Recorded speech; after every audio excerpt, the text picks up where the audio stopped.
Last week. Can you believe it? Can you believe that it's the last week? I certainly cannot, but a lot of college football left, a lot of bets to be made, and that's why we're here. Welcome to Betting You, our college football show, our college football podcast here at Odd Shopper. Want to welcome everyone in. It's been a long season. It's been a good season, and it's going to be a good week 13. I'm Ben Rasa. Matt Gajewski joins me, as he always does. It's the first episode. We're going to talk about our last week, scenarios, and then get to the marquee games that mean something Friday and Saturday. This is going to be a crazy week. You mentioned to me before the show, condensed week. We got Thanksgiving in here. Woo, how you feeling? I'm feeling great. It's a condensed week, but it's an awesome week. Great week. We have rivalry week. We have it split over 2 days. The NFL trying to ruin our Friday Thanksgiving hangover slate, but they will not because we have a ton of great games and games with tons of implications. I guess to briefly touch on last week, as usual, You guys know the score if you watch it. Finished 20-12. Some of that was just my own fault. I was hanging out with some friends on Saturday. That'll get you. Added some dumb bets late, like Texas State. So I could have been better if I didn't act like a dummy. But overall, it was pretty good. Georgia won. So I think our best bets were 5-0, if I'm not mistaken. One of my friends round robin them and made some money. So I could be mistaken on that. I don't remember exactly, but I think we did pretty well. Biggest loss, I think, was Miami again. They just need to be banished in my own personal allocation of bets at this point.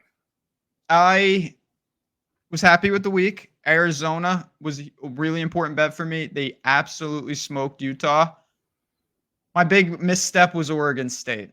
I knew it was a tough game. I liked them.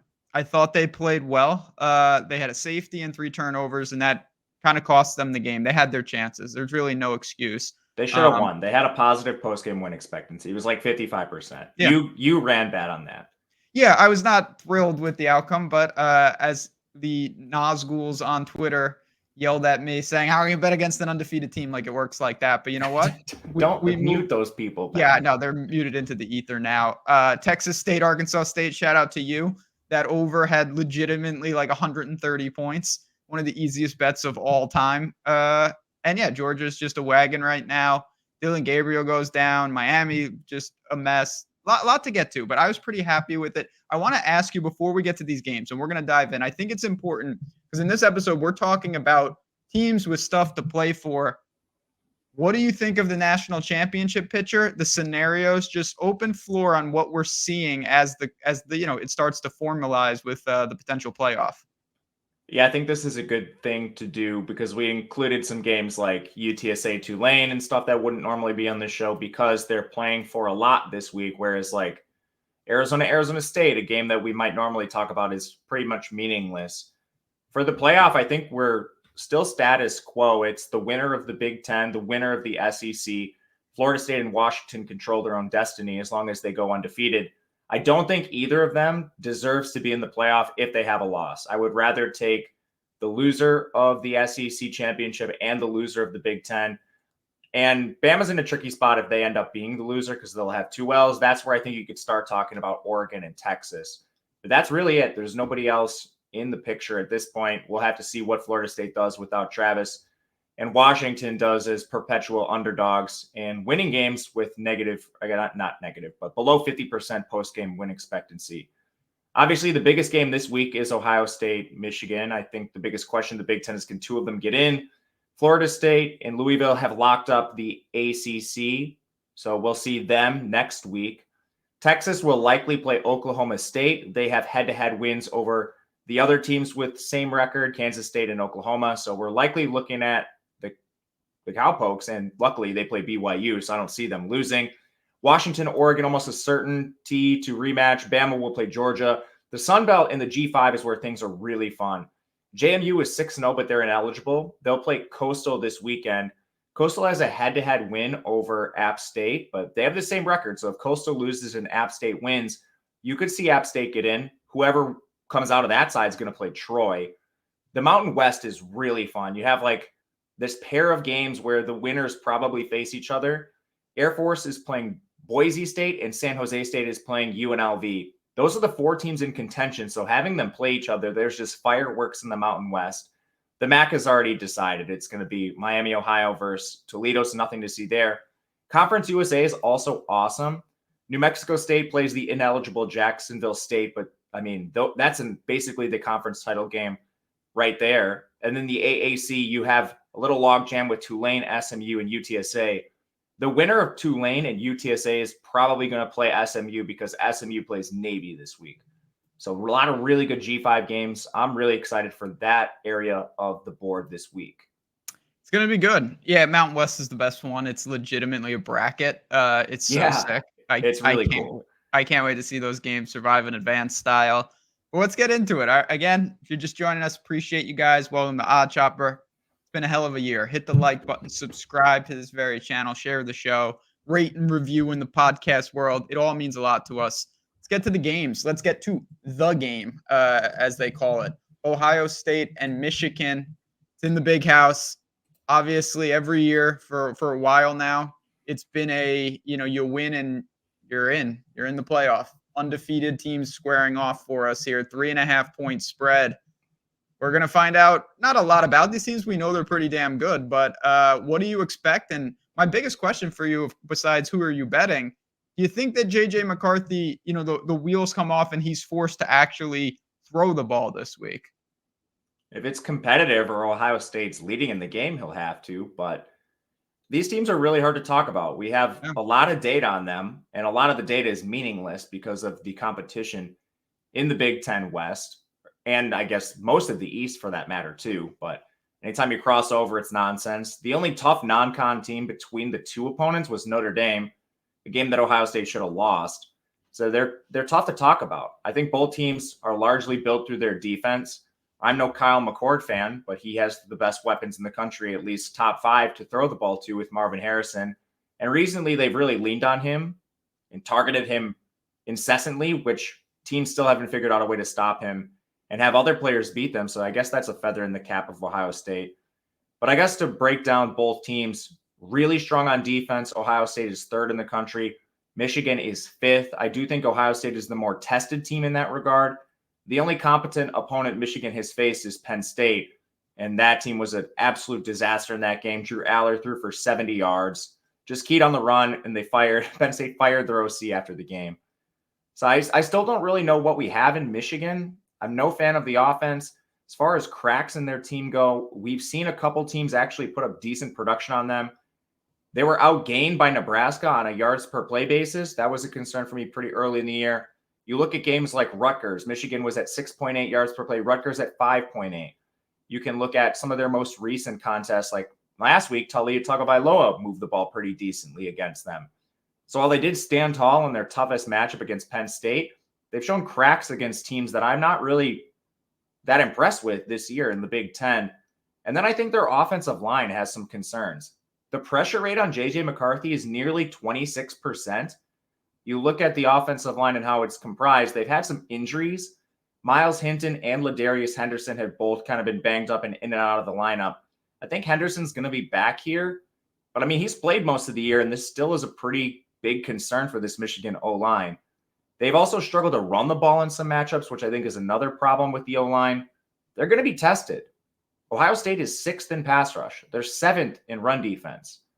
When I just look at these two teams, I think it's more likely that Ohio State can score the ball than Michigan because both defenses are good. My first inclination was just to take any points we could get. But, I mean, before I got in the weeds and broke this game down, it had already come down to 3.5. So at this point, I don't think I plan on betting this. Are you going to take a side? I don't know. I might have to. I will say, not that this means anything. I've had a good result in this game. I had Michigan the last couple years. Particularly when they were a dog. This feels pretty damn sharp. I'm not going to lie. Pretty efficient. If I had to bet the game, I think I would bet Michigan at home. Trust their running game. Let's see. I don't even honestly know. Where are we looking total-wise here? It's middling. Yeah. I don't know. This is just it's obviously a great real-life game. We know that. Yeah, it's a great game. It would be Michigan or pass for me, but right now I don't have it on the card, and I'm not sure that I will. I think there's probably better games out there. -105. If it hits 3, I'll take a serious look at Michigan. I'll say that much. Yeah, I'm not gonna bet it at all. Okay, fair enough. Let's go let's go to Civil War, as they call it. Oregon State and Oregon. Again, tough loss last week for me and the squad, but they battled. The problem for them, this game is not at home, and that's why it's a 13.5 point spread.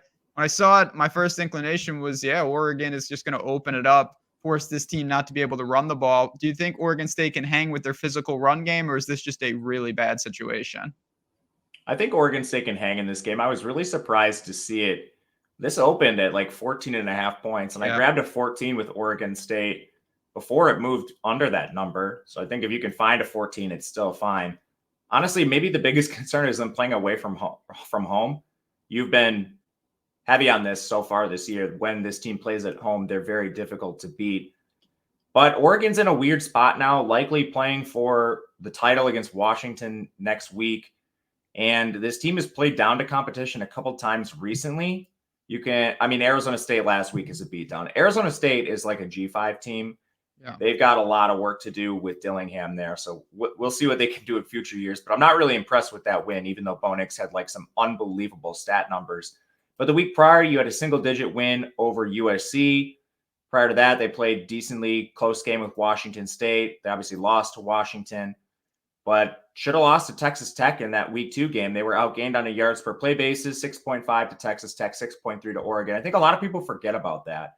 And then, this schedule hasn't really been that rigorous. You played Washington, you played a corpse of Utah, who I'm not really that fond of, and you play USC, who's a corpse this year too. Like, where are the tough games on this schedule? You had Texas Tech, you had Washington. So I don't know. I'm not really buying the strength of schedule in the Pac-12 altogether. You'll hear this as a popular talking point with Washington in general, having beaten ranked teams, even though I'm not sure a lot of them should be ranked, mainly Utah and USC. But on the Oregon State side, obviously the close loss to Washington with a positive post-game win expectancy last week. That's the same exact thing that happened to Oregon in that game. But this team had another close loss to Arizona, 27-24. That's aged extremely well at this point. They beat UCLA, beat Utah. They had the weird loss to Washington State early in the year. I think the strength of schedule is actually comparable, if not a little bit harder, for Oregon State. As far as the ins and outs of their team go, last week we talked about them having a ton of guys questionable on defense.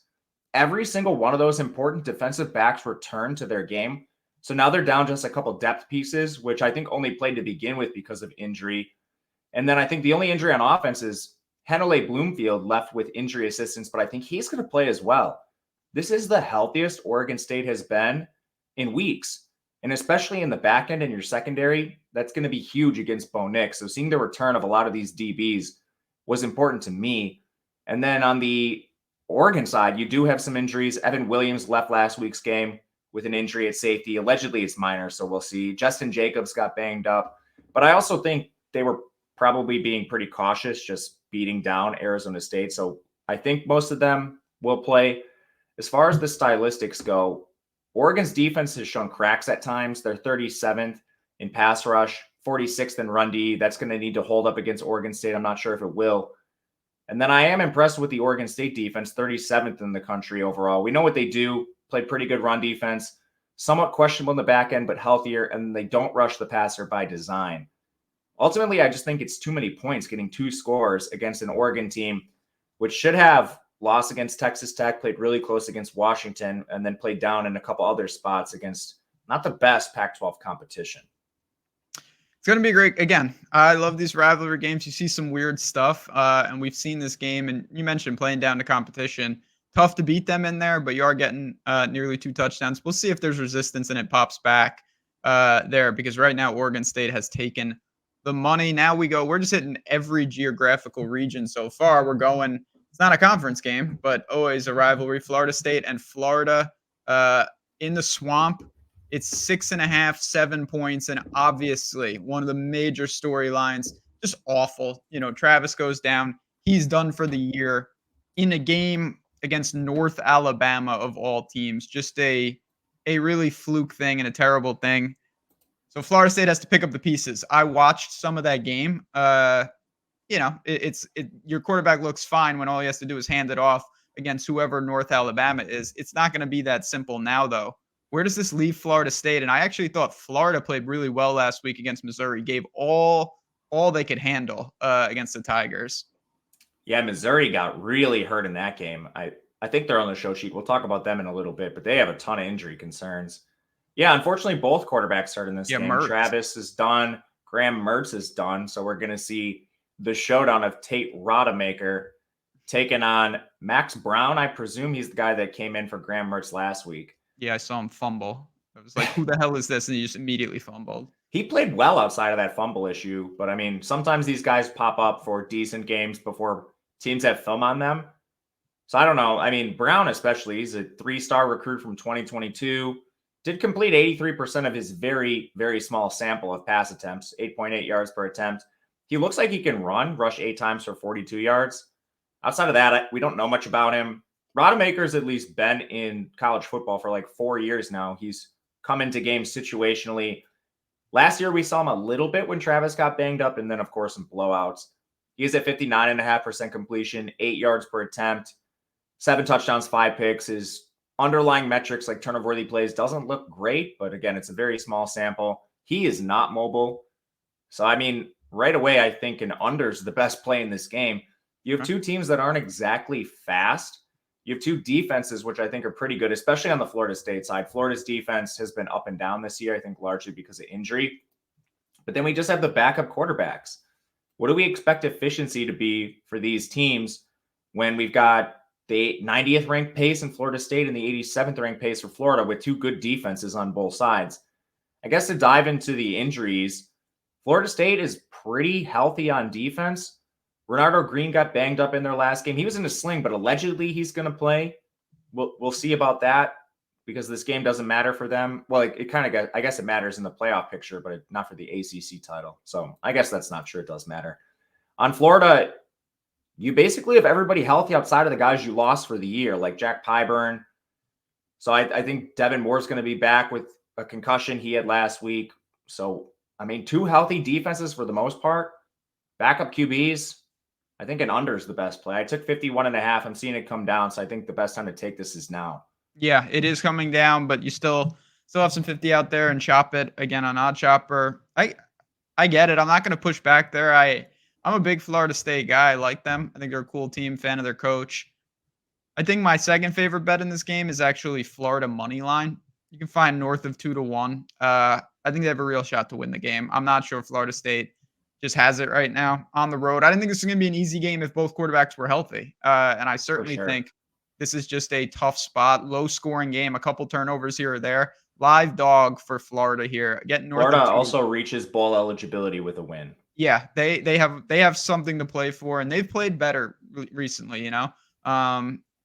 I hope they lose, but I have a feeling that Florida gives them all they can handle. I kind of hope Florida State loses. I don't really want to see Florida State in the playoff anymore with Rodemaker under center. Like, I'd rather see a one-loss Texas or a one-loss. That's a fair point. Ohio State or Michigan. Like, I don't want to see Florida State get beat by 24 against Georgia. Yeah, I mean, if it is Georgia, say Georgia beats Alabama, and Florida State, squeaks by Florida, beats Louisville. What do you think that spread is, like 16? Yeah, honestly, probably. I mean it's how much do you think Travis is worth? A lot. Yeah, I think so too. Like, if you had a healthy Travis, I think Georgia's probably under a touchdown. 6? Yeah, I was going to say somewhere between 3 and 7, closer to the 7 mark for. I think he might be worth like a full touchdown. Yeah, I guess we'll get a good look at Rodemaker to know, but I hope they. I don't think we're ever gonna. Yeah, I don't know. Maybe Georgia's also. This also goes in. If Georgia smoked Bama, that would obviously mean a lot. But we'll see. Again, interesting situation. And speaking of quarterbacks, unfortunately, that are banged up, another situation here: Oklahoma and TCU. Oklahoma survived BYU. It's a mess, though. Is Gabriel going to play? It's a 10-point spread. To me, that's indicating that he's not going to play potentially. What do you see here when you look at this line? He said he was, but I think it's a head injury. You know how I feel about college concussions. It's basically a fairy tale. These things don't actually exist. So who knows if he plays or not? We'll see. Yeah. But TCU's taking a ton of money, and I think they should. I took this at plus 13. I would try to get this before it gets below 10. I think it will get to that number. TCU's a really good team, and unfortunately, they've had to play a lot of the year with their backup quarterback. What I will say about Josh Hoover is he's gotten a lot better. You can see the improvement start to start.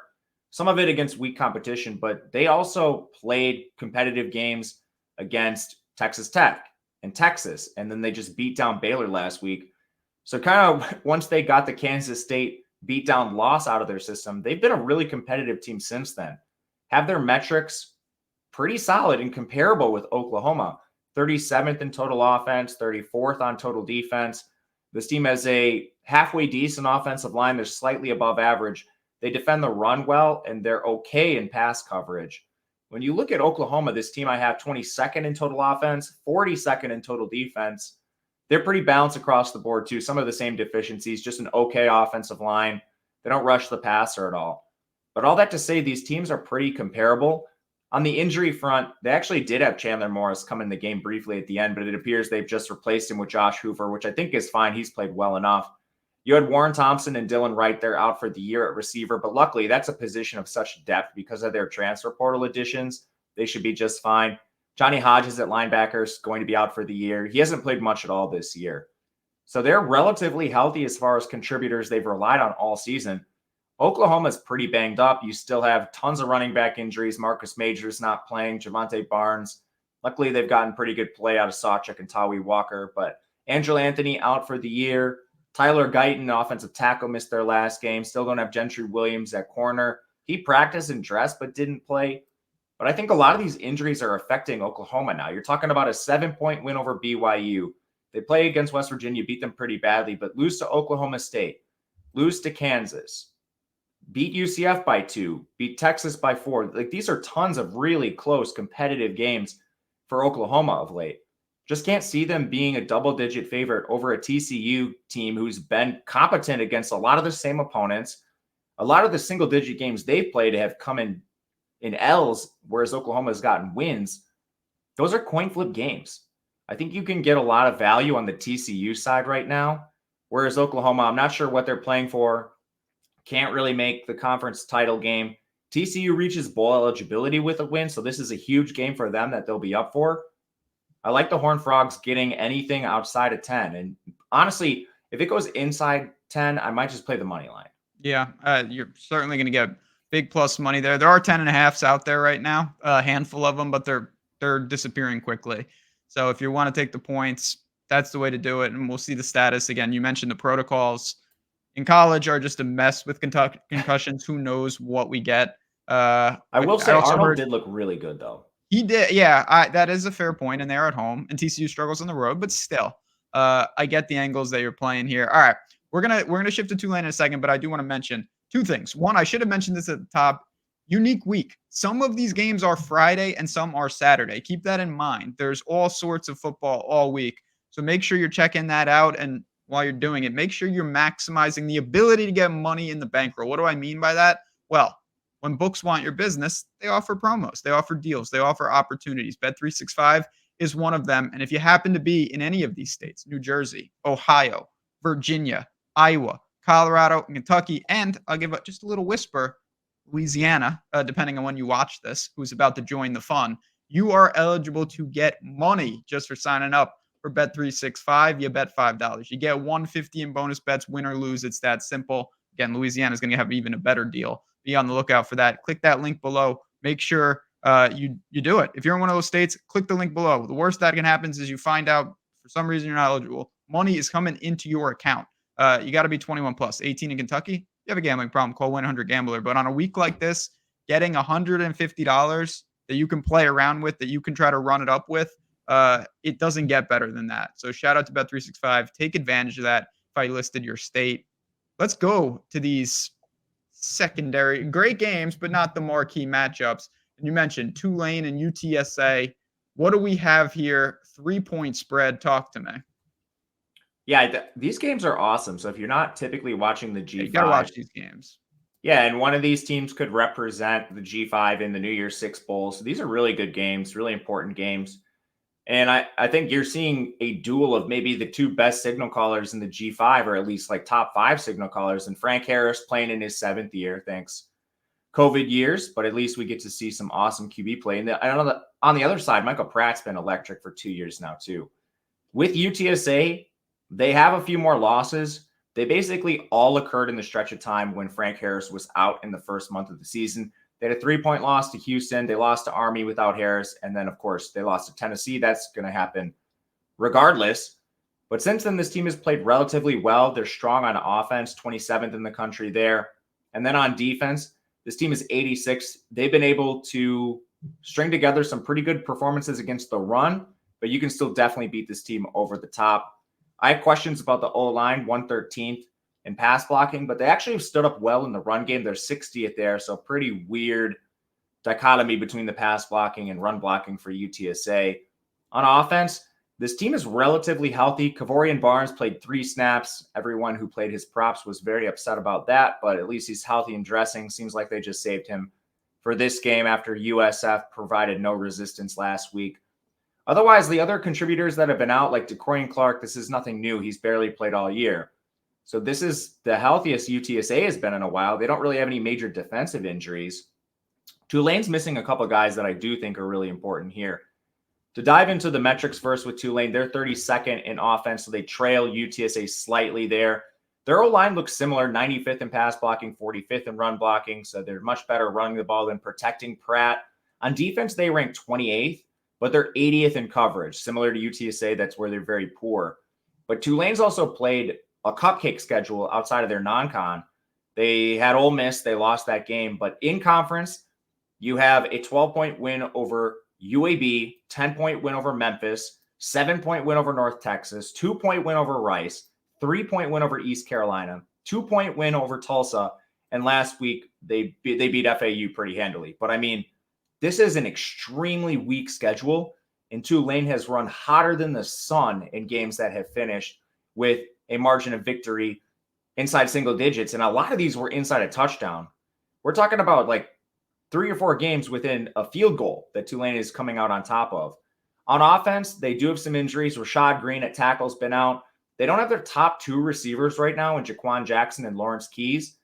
They're pretty deep here with Keith Brown and Chris Brazell, but last week they just formed into a full 12 personnel team because of these injuries.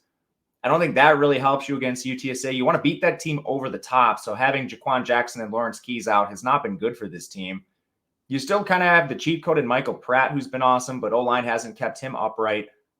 I don't know. I have concerns with Tulane. I like that they're at home, but I also think 3.5 points, if you can find it with UTSA, is a pretty good number. UTSA being the healthier team, I think there's a couple holes in their efficiency metrics, having played a month of the season without Frank Harris, whereas Tulane, I think, might be a little overvalued in their efficiency, having played this really weak schedule and now down 2 receivers. So I'll take the points with UTSA, but I really want that 3.5 number if you could get it. Yeah, you're gonna have to hunt for that. Not there, but we got a little time.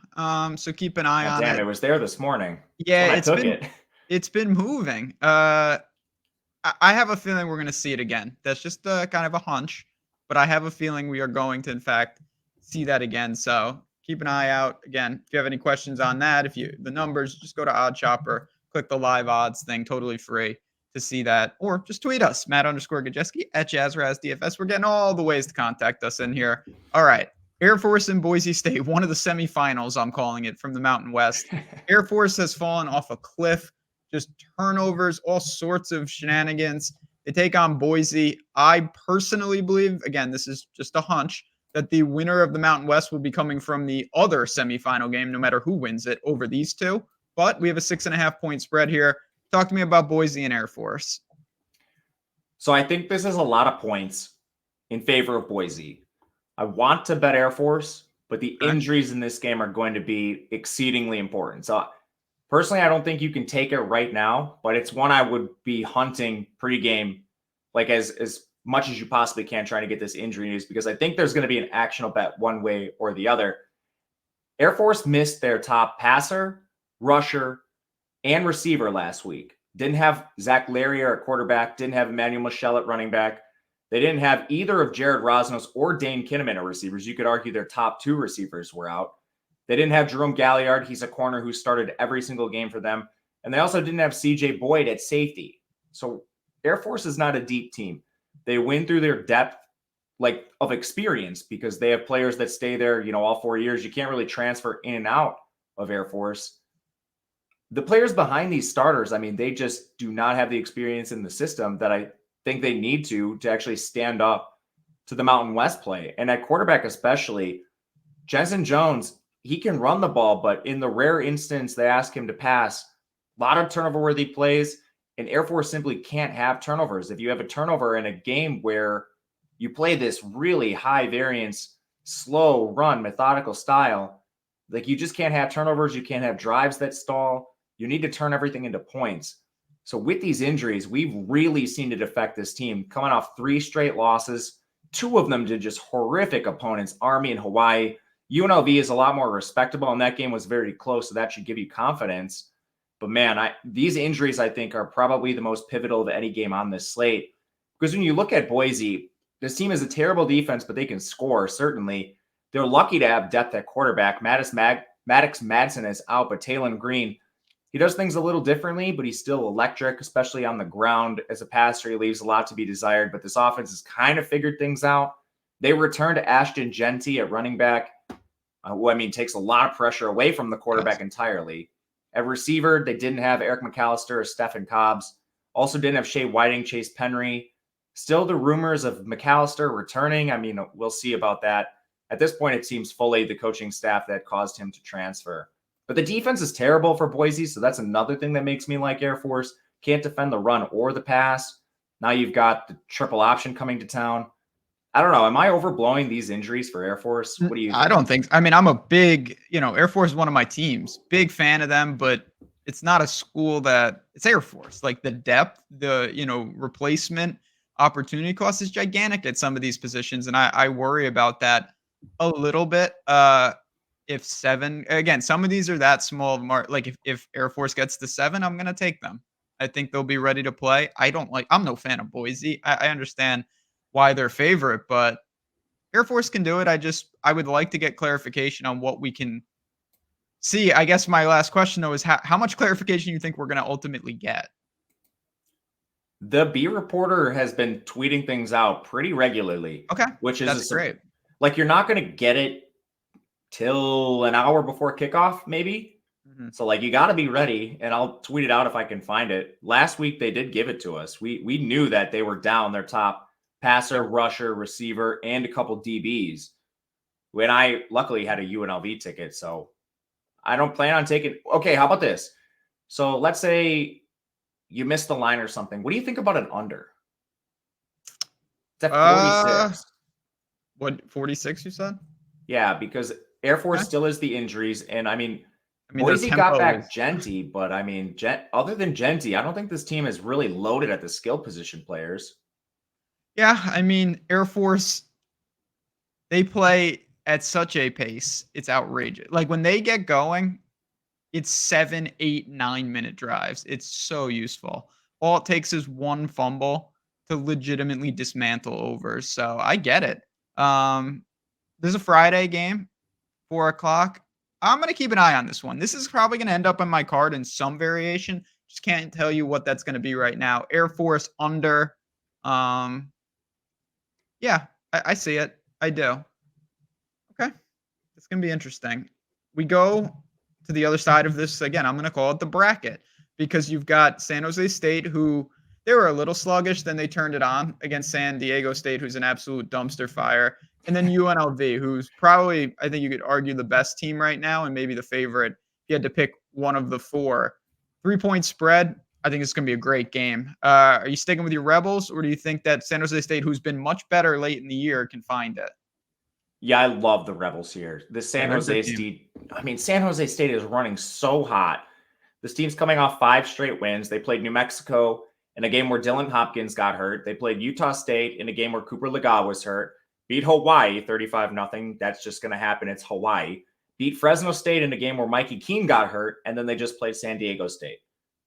Prior to that, this team lost to Toledo, lost to Air Force. Of course, they lost to Oregon State and USC. That's going to happen with a difficult non-con. But talk about an incredible run of just easy opponents combined with quarterback injuries. This wasn't a team I was really buying to begin with, so now it's kind of like a gift with their previous run of games where we can back this, what I think is the vastly better team in UNLV at this point. Power ratings still have UNLV pretty far ahead of them. I think they have the quarterback advantage with Jaden Maeva, 64% completion, 9.2 yards per attempt. The guy's averaging 4 yards per carry, and he's playing behind an offensive line that's only allowing a 17% pressure rate. On the other side, Cordero, 61% completion for 7.5 yards per attempt, which isn't bad. He runs a bit himself, just more as a scrambler, 2.9 yards per carry. I have more questions with this offensive line, allowing a 22% pressure rate. And then on defense, I think UNLV has the advantage. The only concern I have is they're a little weak in coverage. What I will say is San Jose has had some injuries in the receiver core. This San Jose team themselves has won 30th against the run. So, I mean, that's a problem when you have a pretty deep stable of running backs and a mobile quarterback on the other side. UNLV also the home team. I think the power rankings are close between these teams, but I think you have to give the edge to UNLV coming off games against Air Force, Wyoming, New Mexico, Fresno State, Colorado State, all pretty competent teams, maybe outside of New Mexico. I'll say New Mexico has a good offense at the very least. But that's 5 legit opponents, whereas San Jose State hasn't really played a legit opponent that has a healthy signal caller since, I don't know, early October, late September. So I'll lay the points with UNLV. I like this one a lot. Yeah, yeah. Listen. I get how you got there. No doubt about it. I don't think you'll be able to find 2.5 at any point, but you never know. And I know you're comfortable with 3, so I get it. UNLV to me again. If I had to pick one team to win that entire conference, it would be them. I think they'll be favorite over either Air Force or Boise if we do in fact get that game. We got a couple more for you. And again, don't think just because it's Thanksgiving week, we're going to just knock out a second episode with maybe not as impactful games. We're going to do a handful of them, talk whatever you guys want. As always, if you have requests, tweet us. We'll try to get them into the show. We always appreciate you guys. And make sure, again, links below for Bet365. For Odd Chopper, you're talking like $1 a day. I'll talk about Odd Chopper a little later in the show. Make sure you guys are aware of what we got going on, but really good stuff. James Madison and Coastal Carolina, though. This is a team that would be getting a lot more buzz if they were eligible for stuff, but they're not. 9-point favorite on the road, though. What do you expect from JMU here? I expect them to try. I mean, they're not bowl eligible again, which sucks for them. They can't play in the conference title. I guess actually, they could make a bowl if they have this weird thing where if not enough teams are eligible, they have some sort of process for determining who makes bowls if you don't have enough bowl eligible teams. I think JMU would be near the top of that list. Otherwise, academics is another thing they use. So a lot of times, like Rice gets in the bowls when they shouldn't. Yeah. But yeah, JMU, I don't know. I mean, this is a game that's going to be, if you just listen to betting stuff around the industry, you're going to hear morons just litter their analysis with narratives. JMU playing for like the hypothetical conference title. This is their last game of the year.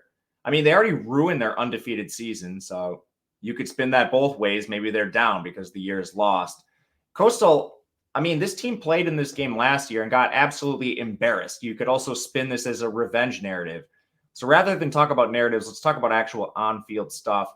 James Madison does have some really impactful injuries, I think, on the offensive line. Nick Kidwell, he's been out for the year at offensive tackle. Tyson Wyatt, he also missed their last game at tackle too. In the game against App State, this team allowed a 37% pressure rate. It was a huge issue for them.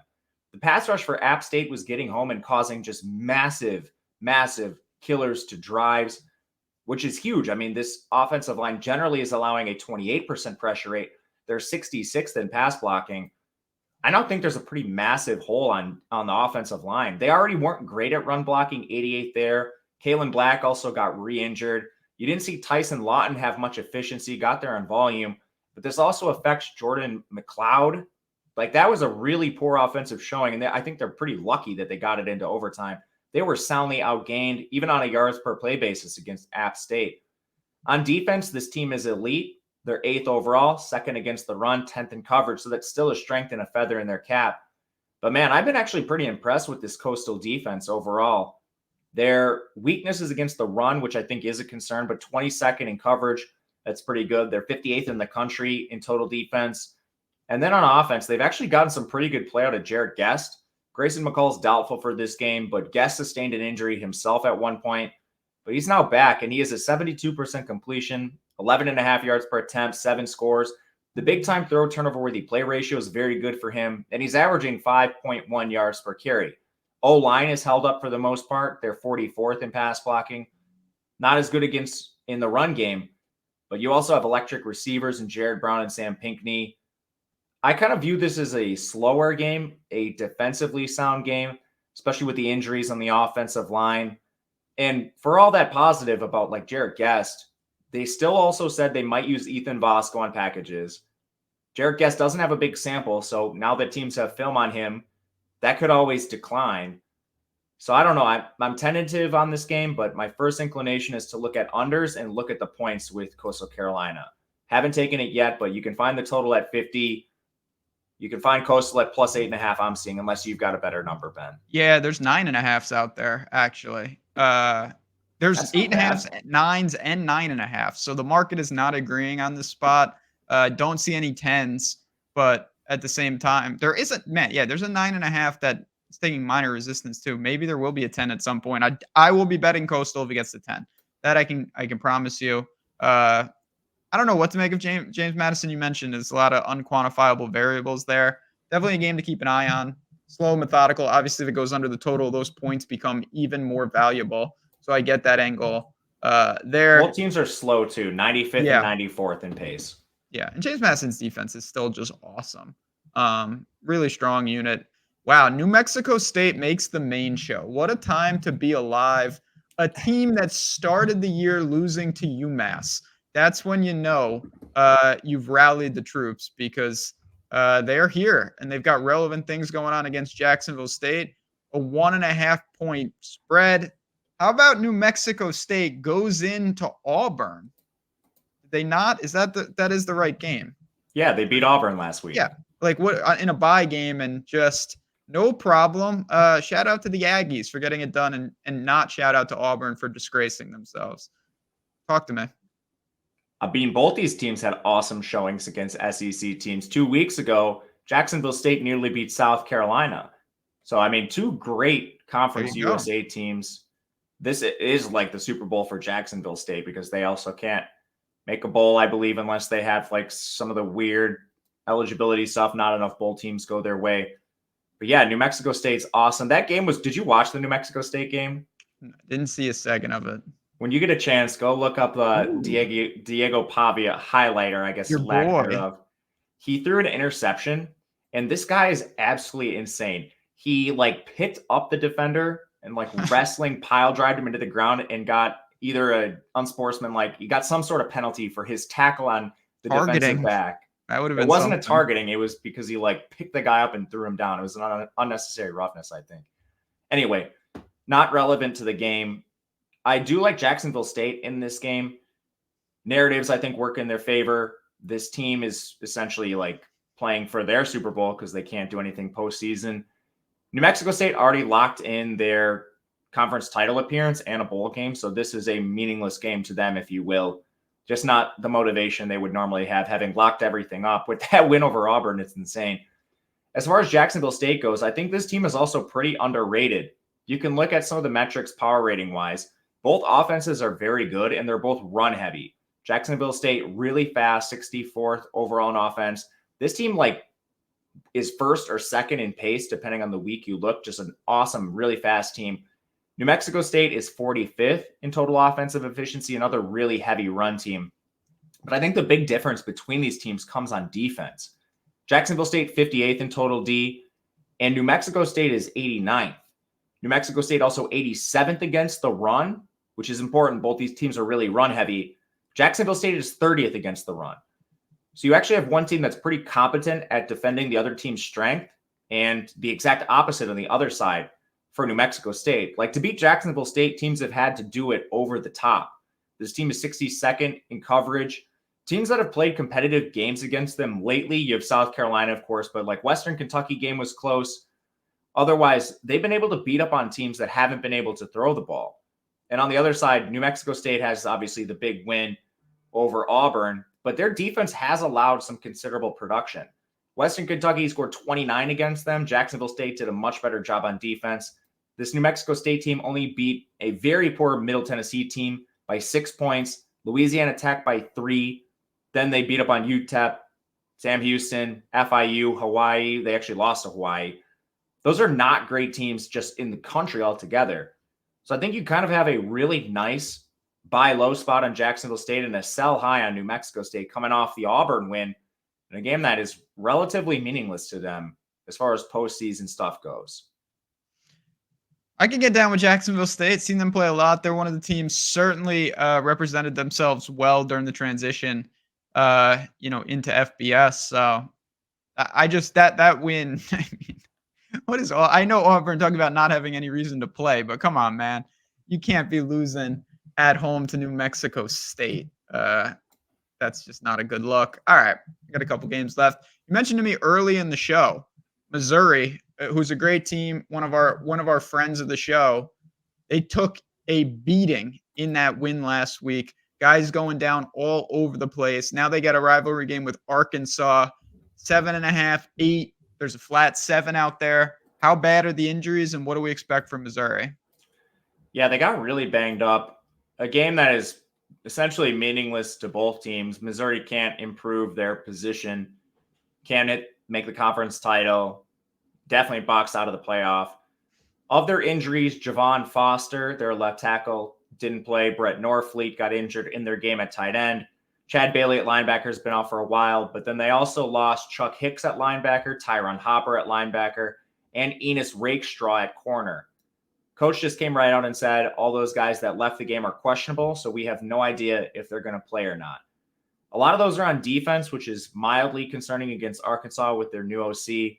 But, I mean, we can look at the Arkansas side, too. This team is also really injured. They haven't had Luke Haas forever at tight end. They lost Ty Washington, their backup tight end, so now they're playing a bunch of scrubs. Raheem Sanders, Sam Pittman revealed that Raheem Sanders has a torn labrum and Rashad Dubinian has a torn meniscus, I believe it was. Maybe it was an MCL. Both of them played just 5 snaps. You're on your third-string running back.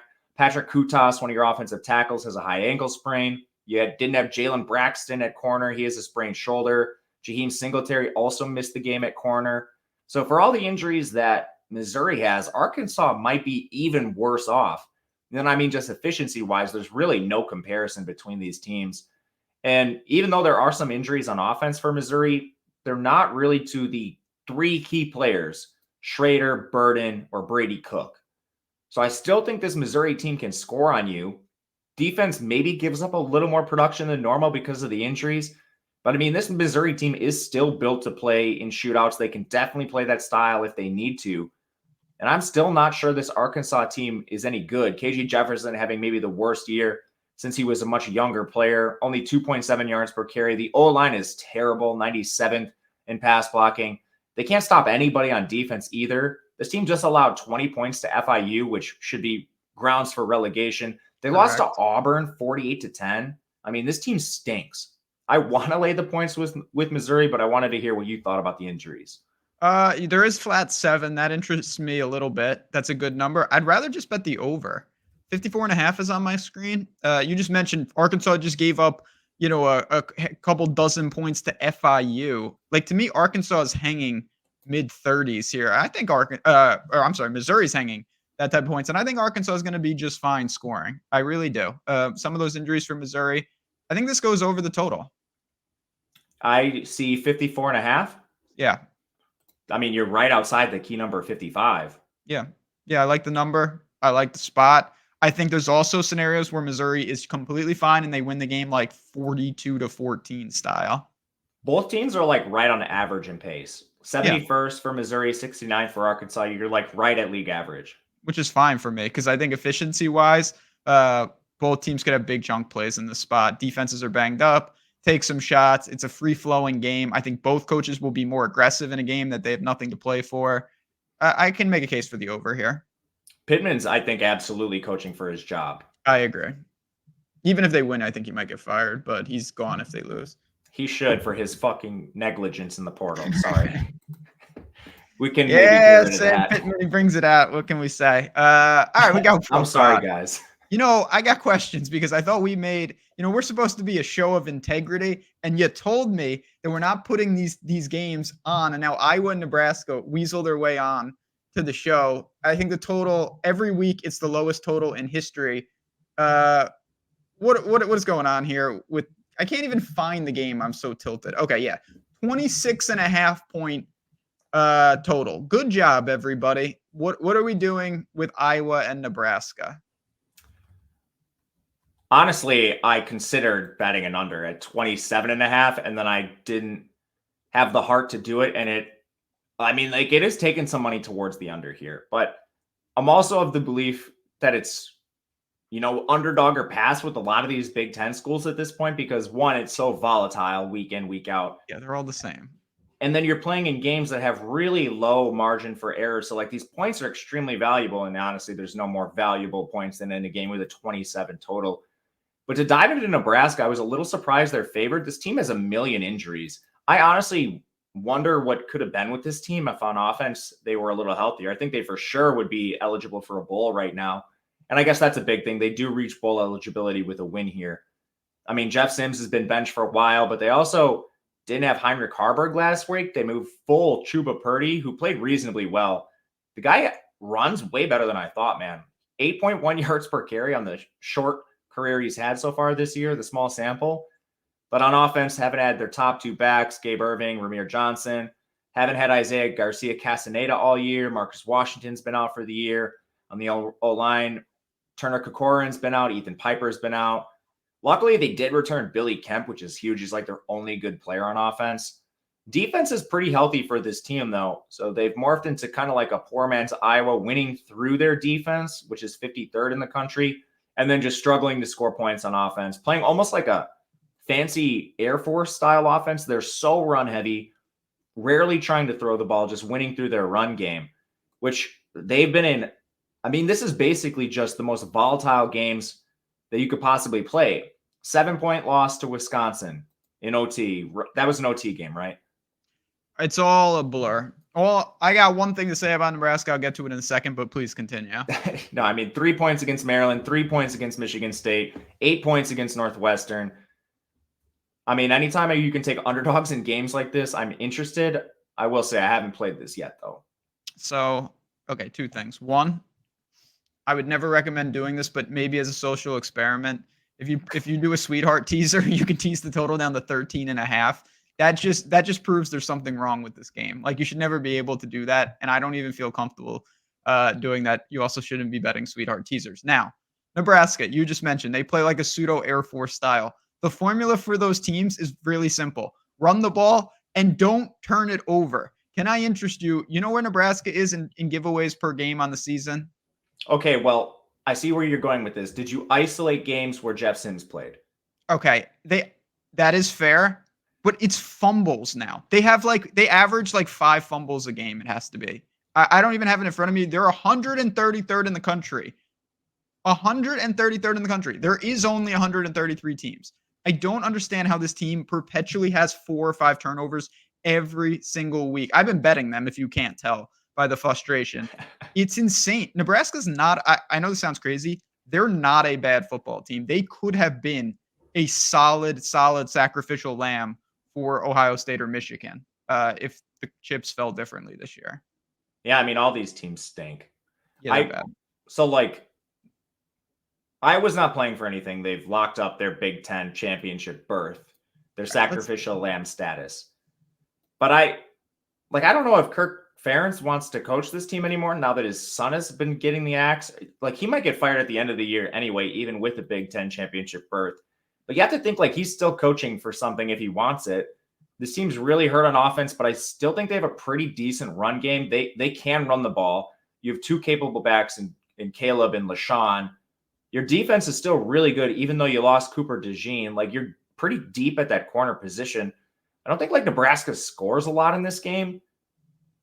I don't know. I'm pretty surprised to see Iowa's the dog here. I don't know. I'll probably bet it if it gets to 3 and break my own rule of not playing Big Ten West teams, but I don't know. That's where my head's at. No, that's fair. I'm going through right now just for my own disturbing records. Wait, are you playing Nebraska? No, I can't do it. I would look towards.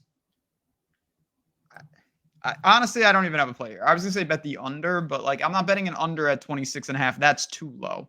Dude, I think it comes down. I'm seeing it juice to the under. Turnovers. Here we go. They beat Purdue, Nebraska. They had 4 turnovers in that game. They had 5 turnovers against Maryland, lost by 3.